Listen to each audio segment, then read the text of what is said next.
Hello, my name is Martyr, and this is Let's Play The Room, and thank you for watching. The Room is a puzzle game, guys, in the truest sense of the word. Just kind of imagine a supersized, overly complex, mechanical Chinese puzzle boxes. And that's kind of the entire game. It released on July 2014, but it was been around the mobile market since the beginning of the year. It was developed and published by Fireproof Games. You can go ahead and get The Room on Steam for $4.99. And like I mentioned earlier, it's also available on mobile devices, and the prices may vary there because, you know, it's the mobile market. Which leads us right into kind of the first thing I want to talk about. What's the difference between this, and the PC, the comparison as it were? Well, the PC version of the game is completely redone. All the art assets have been redone, and the game is in HD. And it has additional bonus content, which according to the description adds about 20% more to the game overall. Now, let's be honest here, guys.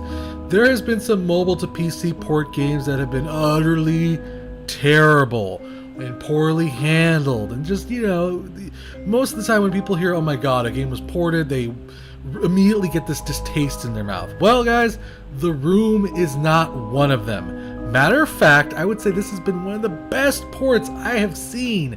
One of the best ports I have seen this year, guys. So what is this game, basically?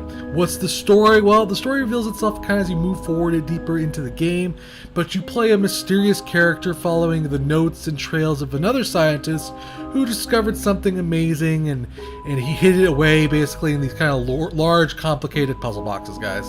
So let's get into it. I have beaten this game, actually. When I first got my hands on it, I was addicted to it. I'm like, oh my god. And I played it from beginning to end. So I'm going to go through the graphics menu and all that good stuff first. There's manipulation of sounds. There's hints in the game. There's quite a bit of graphic manipulation. I know that's important to some people. So I thought I'd show that off. Especially seeing how one of the graphics is one of the key things, is kind of the pushing points of this game. Because everything looks in HD. Everything looks fantastic. Oh crap. You know what? I kind of want to do this without the tutorial. No tutorial. I've already done this. No tutorial. No. Hold on. I might have to restart. Hold on. Hold it. Gosh, dang it. Restart chapter. Let's see if that does it without the tutorial. Gosh, stupid. Okay, fine. Quit. Quit game. Go back. Okay, good. All right.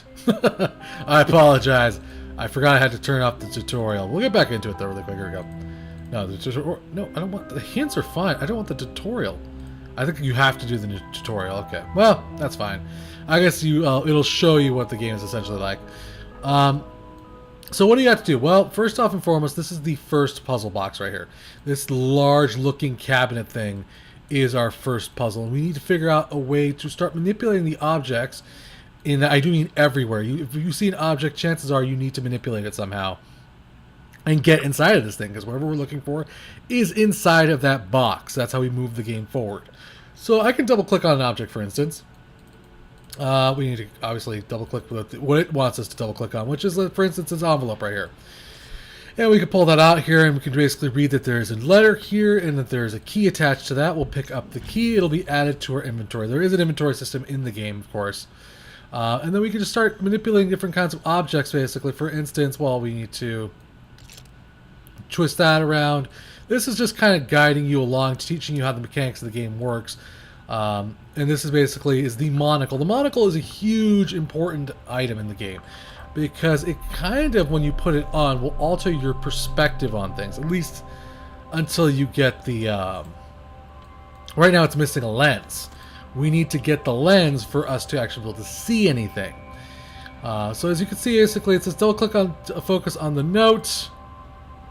Click on the note. A riddle. The solution must be nearest. Okay, I'm pretty sure that's it for now. You'll find the answer somewhere unsafe. Okay, so basically we can just click and drag on objects. It does have that kind of appy feel to it all. You kind of click on objects to kind of manipulate them. We can zoom in on different parts of the box, like for instance this part right here, or hey, what's this part right here? We can shift this aside. We see there's like a keyhole right there. And it'll kind of describe to you what everything is as you kind of click around it. But just about everything you see in some way kind of plays an important part. Some of it sometimes doesn't. Some of it's just, gorgeous detail. And it really does a really good job of... Everything looks really cool and intense looking. So for instance, like, oh, okay, well, this looks like nothing, right? Yes, but that nut right there, that little screw right there, you notice there's not one there? Well, that's kind of important. We need to figure out how to get that thing off. Now, I have played this game. I've beaten this game. So I kind of know everything that I'm going to do. So I'm going to just put out a spoiler alert. If you do have plans of playing this game, and you're already, by the atmosphere, really interested, because I know I was. When I first started playing the game, I was like, oh my god, this game looks so... I mean, yes, it's very minimalistic. You're not really... There's not moving through environments or anything like that, but immediately I was kind of hooked by the eerie atmosphere and the way everything looked and the way everything sounded. And it keeps that tone and feel pretty much to the end of the game. I mean, it also has kind of like the suspense as you kind of almost, I'm not going to say horror elements, but it does a good job of kind of freaking you out.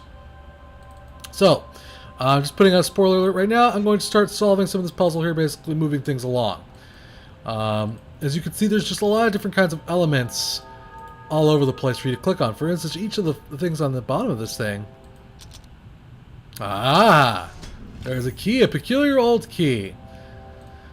Like I said, I have played this game before, and this key is a very interesting key. And you can manipulate all the objects in your inventory and get a good look at them. So for instance, this key right here, if we were to look at it from a front perspective, it changes shapes depending on which direction we have it faced. So it might do different things.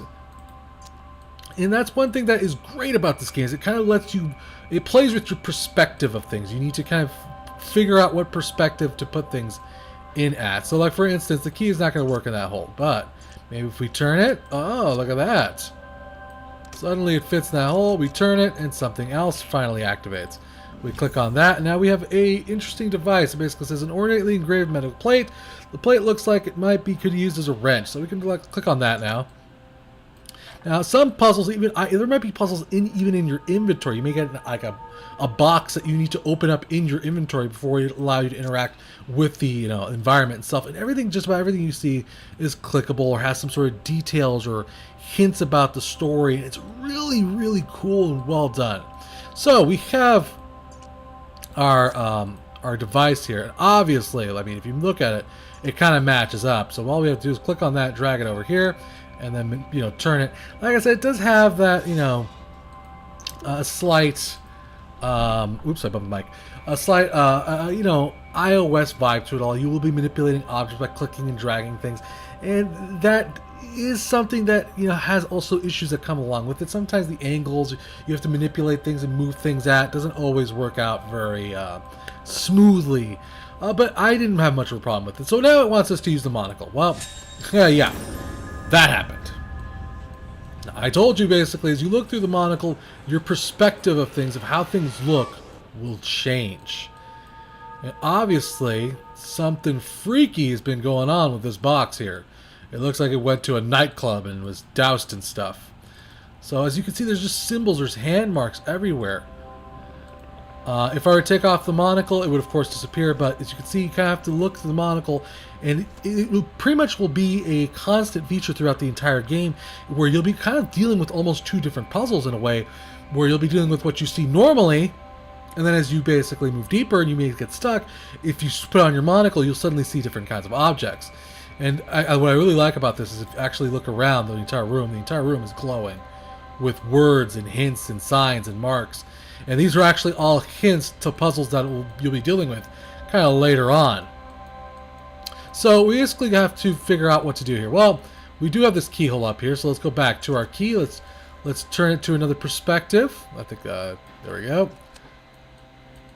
And you can look at it from straight on forward, basically. You can see that it's in the correct position for this keyhole right here. We turn it, and it activates another. It's really just, I have to say, I love how satisfying all the sounds are, how the graphics look, how every time you do open up something, you do make a correct step, how satisfying it really feels to do that. So right now we're looking at something that's completely blank. Well, not really. If we put on our monocle, the puzzle itself changes, and basically we need to, of course, manipulate the objects in the center ring here to kind of match up. So we're going to do that now. And that's one thing I will say. The game is not insanely difficult. It's not too punishingly hard, as it were. I think it's like, what, this way? No, wait, no, wait. If I move that, that gets out of... That's not in alignment. Hold on, hold a tick. I think that's it. Right? No? Maybe? Is that right? Nope. Where is it? Is that it? I think that's it. I think that's it. If you do, for some reason, happen to get stuck, you do have a hint system in the game. It gives you clues. There's only something to show what position the rings should be in. For instance, you know, it gives you little hints, little reminders of kind of a general direction you should be heading, because there's puzzles do get very complicated as you move forward. So that would be the, I do believe it is the first puzzle we solved. Yeah, that's the first puzzle we solved. And it gives us access to the next puzzle. Well, look, let's take it out for a closer look. And we take that out of the box. We completed that chapter, and now we move on to the next chapter, and it's essentially the next puzzle. I'll play the next puzzle only a tiny bit, because the entire joy of this game, the entire fun of this game, is going to be completing the puzzles. As a matter of fact, that's pretty much the only thing there is left to do in this game, is complete the puzzles.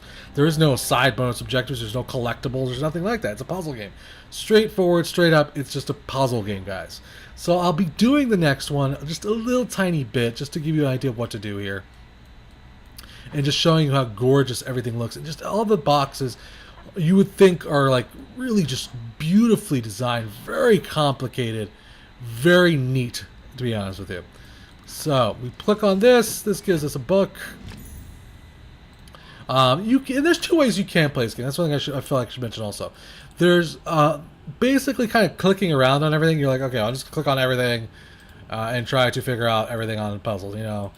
Or you could try to play it more, you know, kind of concise, basically, trying to just figure things out for yourself, ignoring the hint system, and just doing things kind of straightforward. So we have a item here in our inventory, and it's a book. But the book itself is a puzzle in itself. We need to figure out how to get to its latch off, which, you know, is really not all that complicated if you look at it like so. And that gives us access to another log entry, which of course continues the mysterious story of the room itself and gives us access to a key. That item now disappears from our inventory and basically allows us to kind of take this object. Now you have to find a place where this goes. I have no idea where this goes. I think it was, what, was it here? Nope, was not there. Where does this go? Was it here? Nope. Wait, is it? It's possible. No, it wasn't there. You can, of course, click and drag your items around, basically trying to figure out where items go. I think this is it right here. Or not. Oh, crap. I forgot where it goes. I do remember there was something in this particular part of the puzzle. Where is it? It's right over here. You can kind of slide this thing open. This reveals another item. It looks like a miniature telescope, and that's one thing you can do about one thing I like about this game is there is an order to the way you do things, but it isn't necessarily something you have to follow. So, for instance, like this right here, this is a dash dash dash and a symbol. Well, if you look right here, those symbols match up. So one would gather basically, kind of logically, that symbol would go on the bottom right here. So basically, click on it.